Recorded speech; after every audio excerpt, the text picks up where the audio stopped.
రెండు తెలుగు రాష్ట్రాల్లో తీవ్ర సంచలనం రేకెత్తించినటువంటి ఈ బెట్టింగ్ యాప్స్ సంబంధించి ప్రపంచ యాత్రికుడు నా అన్వేషణ యూట్యూబర్ ఈ వీటిపై తీవ్ర పోరాటం చేస్తున్న ఈ నేపథ్యంలో మొదటి నుంచి ఇటు భయ్యా సన్నీ యాదవ్, హర్ష సాయి, పరేషాన్ బాయ్స్ ఇమ్రాన్ ఇక చాలా మంది బెట్టింగ్స్ కు పాల్పడుతున్నారు. ఇది ఎంతవరకు సమంజసం అని చెప్పి అనేక మార్లు తన యూట్యూబ్ ఛానల్లో తీవ్ర పోరాటమే చేస్తున్నారని చెప్పాలి. సో స్టార్టింగ్ నుంచి బాగానే చేస్తున్నాడు అన్వేష్, అంతా ఓకే ఉంది. అందరూ కూడా అన్వేష్ సైడే చూసేంత విధంగా మంచి ముందు వెళ్తూ ఉన్నాడు. కాబట్టి అన్ఫార్చునేట్లీ గత కొన్ని రోజులుగా భయ్యా సన్నీ యాదవ్ మదర్పై, పరేషాన్ బాయ్స్ ఇమ్రాన్ తల్లిపై కొంత తీవ్ర ఆరోపణలు చేశారు. వారు వ్యభిచారం చేస్తున్నాం అని చెప్పేసి ఇలాంటి ఆరోపణలు చేయడం అనేది అది ఏమాత్రం కూడా సమంజసం కాదు. మరి ఈ ఆరోపణకు సంబంధించి నిన్నగాక మొన్న ఒక యూట్యూబర్ అతన్ని లైన్లో తీసుకోవడం, లైవ్లో మాట్లాడడం, ఇదే క్వశ్చన్ చాలా మంది వీక్షకులను తీవ్రంగా వ్యతిరేకిస్తున్నారని చెప్పి ఆ క్వశ్చన్ కూడా నా అన్వేషణ యూట్యూబర్ అన్వేషణ అడగడం జరిగింది. దానికి ఏమాత్రం కూడా ఇది తప్పు కాదు. 41 సార్లు వాళ్ళకు గుర్తు చేశాను, వాళ్ళు ఎలాంటి మార్పు రాలేదు. వాళ్ళ తల్లిదండ్రుల మీద ఇలాంటి తీవ్ర ఆరోపణలు చేస్తేనే వాళ్ళు స్పందిస్తున్నారని చెప్పారు. సో ఇది కూడా అసలు ఏమాత్రం కూడా సమంజసం కాదు. మరి దీనిపై స్పందించడానికి మరొకసారి మరి హైకోర్టు న్యాయవాది సత్య ఏకుల గారు మనతో ఉన్నారు. సో నమస్తే సార్.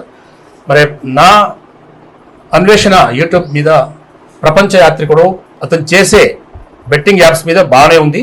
కాకపోతే నిన్నగాక మొన్న గత 2 days నుంచి భయ్యా సన్నీ యాదవ్ మదర్పై, నా పరేషాన్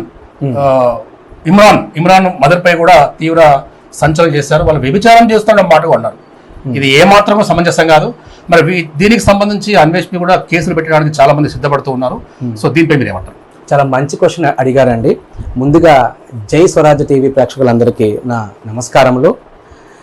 కరెక్టే, బెట్టింగ్ యాప్స్ గురించి మన అన్వేష్ గారు 41 సార్లు నేను చెప్పాను, అయినా సరే నా మాట వినట్లేదు. అందుకే నేను వాళ్ళ తల్లిదండ్రులను కూడా అంటే అలా అయినా సరే వాళ్ళు బయటకు వస్తారేమో అంటున్నారు. ఒక్కసారి మీరు ఆలోచించండి, ignorance of law is also a punishable. ఇప్పుడు ఒక వ్యక్తి తాను మీరు పిలిచారని చెప్పి బయటకు రావట్లేదు, లేదా నేను 41 సార్లు చెప్పాను నేను, అందుకే అయినా వాళ్ళు వినట్లేదు అని చెప్పి వాళ్ళ పేరెంట్స్కు ఉన్నటువంటి పరువుల్ని మీరు తీసుకొచ్చి మార్కెట్లో పెట్టేసి మీ మదర్ ఇలా చేస్తున్నారు, మీ ఫాదర్ అసలు లేనే లేరు, దే ఆర్ నో మోర్ అని చెప్పి రాంగ్ స్టేట్మెంట్లు ఇస్తే యాజ్ పర్ ద 498 ప్రకారం ఇది మీకు డెఫినేషన్ అవుతుందని చెప్పి మీకు అనిపించట్లేదా? అందరూ యూట్యూబర్లే, ఎవరి వ్యక్తిగత స్కిల్స్ని బట్టి వాళ్ళు ఎన్నో ప్రమోషన్స్ చేస్తూ ఉన్నారు. అగ్రీడ్. మన యొక్క ఈ భయ్యా సన్నీ యాదవ్ అనేటటువంటి వ్యక్తి కొన్ని కారణాల చేత బెట్టింగ్లపై ఎన్నో ప్రమోషన్స్ చేశారు. తనే కాదు, ఎంతోమంది ప్రముఖులు కూడా చేశారు. కానీ వాళ్ళందరూ అడిగిన క్వశ్చన్ ఒక్కటే, సార్ సచిన్ టెండూల్కర్ కూడా చేశారు కదా, మరి అప్పుడు లేనిది ఇప్పుడు మా మీదే ఎందుకు వస్తోంది? మీరు ఒకసారి ఆలోచించండి. సచిన్ టెండూల్కర్ అప్పుడు వాళ్ళందరూ చేస్తున్నప్పుడు ఈ యొక్క బెట్టింగ్స్ అనేవి రాంగ్ రూట్లోకి వెళ్ళడం చాలా తక్కువ.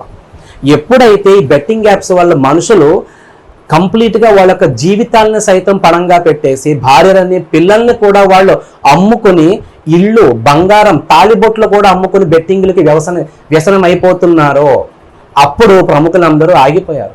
ఒక్కసారి ఆలోచించడం మొదలుపెట్టారు. అందులో చాలామంది యూట్యూబర్లు కూడా లేదు, మనం ఎంత మంచి పని చేస్తున్నా సరే, మనం ఎన్ని ప్రమోషన్స్ చేస్తున్నా సరే దాని యొక్క ప్రభావం సమాజం మీద ఏ విధంగా ఉంటుంది? ఇప్పుడు మీరు ఎన్నో వీడియోస్ చేస్తున్నారు, దేనికోసం చేస్తారు? మనిషిని ఒక మంచి మార్గంలో ఆలోచింప చేయడానికి, వాళ్ళలో ఒక చైతన్యం తీసుకురావడానికి, కొంతమందికి తెలియని విషయాన్ని తెలియచెప్పడానికి, ఇలా రకరకాల మంచి ఉద్దేశాల కోసమే కదా మనందరం వీడియోస్ చేసేది.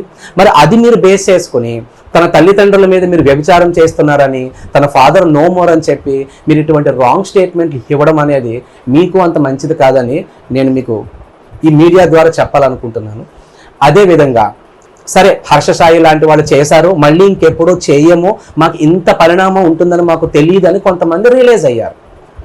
Agreed. One more point here, ignorance of law. మళ్ళీ చెప్తున్నాను, ignorance of law is also punishment. తెలిసి చేసినా తెలియక చేసినా పనిష్మెంటే. కాబట్టి వాళ్ళు దాన్ని ఈ బెట్టింగ్ యాప్స్ యొక్క ప్రమోషన్లో వాళ్ళకి వీళ్ళకి మధ్యన ఉన్నటువంటి ఒక అగ్రిమెంట్ ఉంటుంది. వీళ్ళందరూ సెలబ్రిటీస్ కాబట్టి ఒక ఈవెంట్ని వాళ్ళు ప్రమోట్ చేయడం ద్వారా వాళ్ళ మధ్యలో ఉన్నటువంటి లీగల్ కాన్సిక్వెన్సెస్ ఏమొస్తాయి అనేది అగ్రిమెంట్లో ఉంటాయి. అంటే సార్ మీరు దీన్ని ప్రమోట్ చేయండి, దీనివల్ల ఏదైనా లీగల్ కాన్సిక్వెన్సెస్ వస్తే మా సంస్థే చూసుకుంటుంది, ఇందులో మీకు ఎటువంటి సంబంధం లేదు. ఇటువంటి కొన్ని లీగల్ కాన్సిక్వెన్సెస్ని చూసి వాళ్ళు సిగ్నేచర్ చేస్తారు. ఈ యొక్క అగ్రిమెంట్ ద్వారా మాత్రమే వీళ్ళు ప్రమోట్ చేస్తారే తప్ప కావాలని చెప్పి చేసే వాళ్ళు కూడా చాలా తక్కువ మంది ఉంటారు. ఒకవేళ కావాలని బెట్టింగ్ యాప్స్ని ప్రమోట్ చేసి జనాన్ని తప్పుదోవ పట్టించాలంటే ఖచ్చితంగా వాళ్ళందరూ శిక్షార్హులే. ప్రభుత్వం తీసుకునే ప్రతి చర్యకి వాళ్ళందరూ ఖచ్చితంగా శిక్షలు అనుభవిస్తారని నేను చట్ట ప్రకారం మీ అందరికీ తెలియజేసుకుంటున్నాను.